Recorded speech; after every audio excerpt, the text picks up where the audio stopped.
Welcome back, everyone.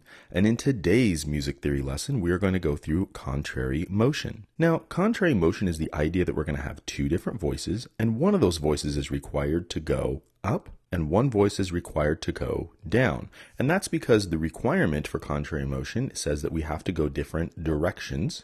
All right. So one of them cannot stay the same. It can't just be the same note over and over again. It has to go up or it has to go down, but they can go by any distance. And so that's another really key point to contrary motion. Let's go and take a look at an example. And so if we start here with our melody, which is our V1, voice 1, right down here, we can see that this voice is going up. It's ascending. So this is an ascending voice. And so we're going to look at what it would be like if we had a linearly descending voice. So let's assume here that voice 2 is going down. And let's see, that voice is going to go about something like this. All right, so we're just going to go backwards through the C major scale. And let's compare what that's going to look like. And so if I think about looking at this C to a C, all right, and so depending on what C we're talking about, maybe this is an octave, or maybe this is the same C. But for the moment, let's consider that it's an octave. And so that would give us a P8. And then, so now this voice, right, is going linearly down, and this voice is going linearly up. So we should expect that that interval is getting smaller and smaller and smaller. So our next one is going to be a major sixth, then we'll have a perfect fourth, and then we'll have a major second, minor seventh, perfect fourth, and a minor third. And so what we're really doing here is we're just saying, hey, what's the distance from C to C? Well, that's a perfect eighth. And what is the distance here from D to B? Because that's a major sixth, and so on and so forth.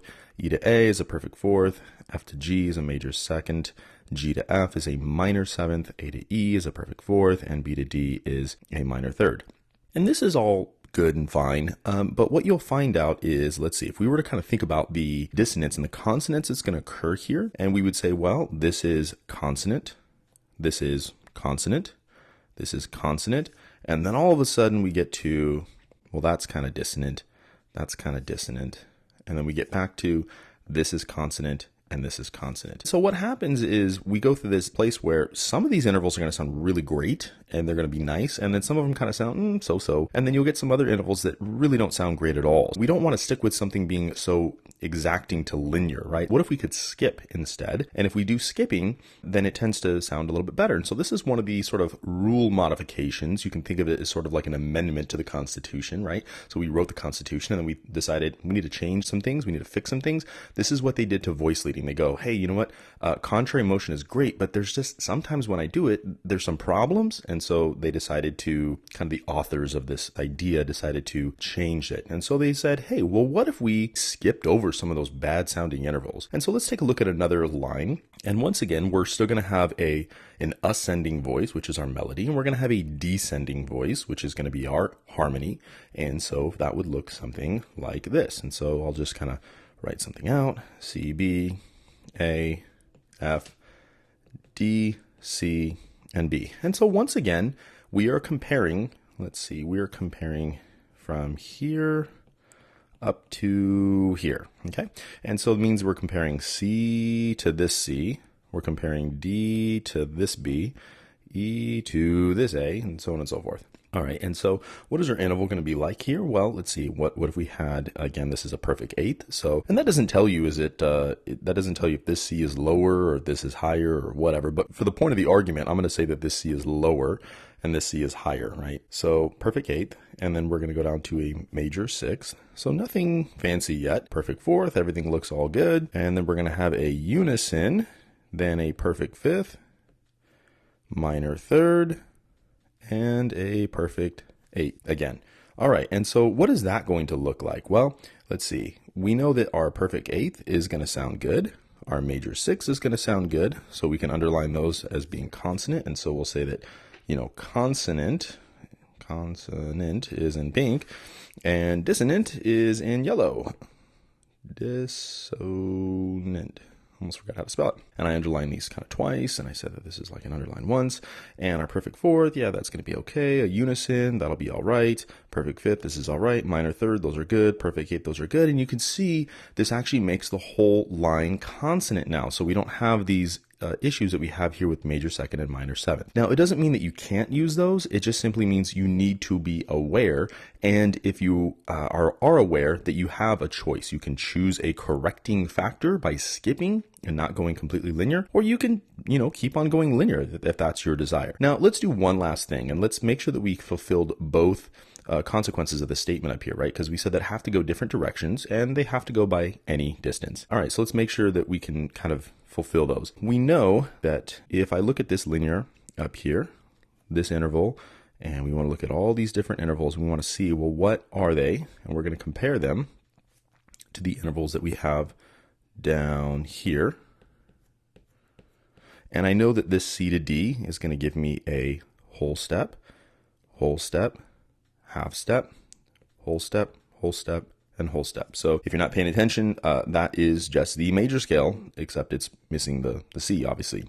So it's whole, half without the last interval. All right, so then if I look at the linear section up here for voice 2, V2, well, what is that going to be? That's going to give us C to B would be a half step. Then it would give us a whole step. It's just going backwards down the scale. Whole step, F to E would give us a half step and then a whole step. So nothing really fancy there, but let's see, what would it look like up here? What are these intervals? And so we have C to B, that's obvious, that's going to be a half step, B to A, that's a whole step. Then we have A to F, which is going to be 2 whole steps. We have F to D, which is going to be 3 half whole steps. And then we will have D to C, which is a whole step, and then finally C to B, which is a half step. And so you can see that the interval sizes are definitely changing. There's no consistency in the intervals, right? So whole, half, whole. And then here we had half, whole, half, whole. Here we had half, whole, 2 wholes, 3 half steps, and then whole, and then a half.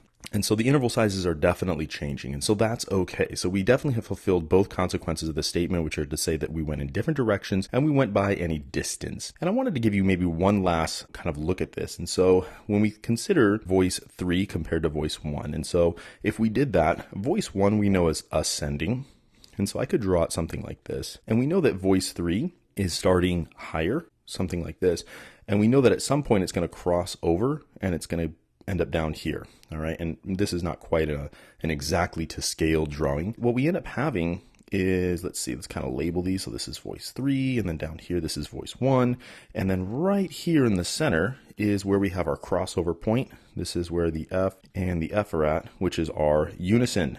So this section here is the unison, and that is the unison that we see right here. Okay, and so that's where they're crossing over. And so from this point, you could even consider, it kind of depends on you, but the way I considered it is I considered that voice 1 was consistent, that it was all the way through to the end. But you might even consider voice 1 as almost being this piece up through here, and then being this piece. And you might even consider voice 3 being up here, and then the top part up here. So in other words, voice 3 could almost be red and then yellow, versus voice 1 could be yellow then red. And that's really a choice, right? Because it's not going to come out and say which one is which. It's really up to you to decide how the voices are interacting. So you're the one who decides what voice 1 and voice 2 and voice 3 are. In a sense, it's arbitrary. Hey everyone, thanks for watching. If you enjoy what we do, just go ahead and take a moment to hit that subscribe button for us so that we can go ahead and continue to produce more great content for you.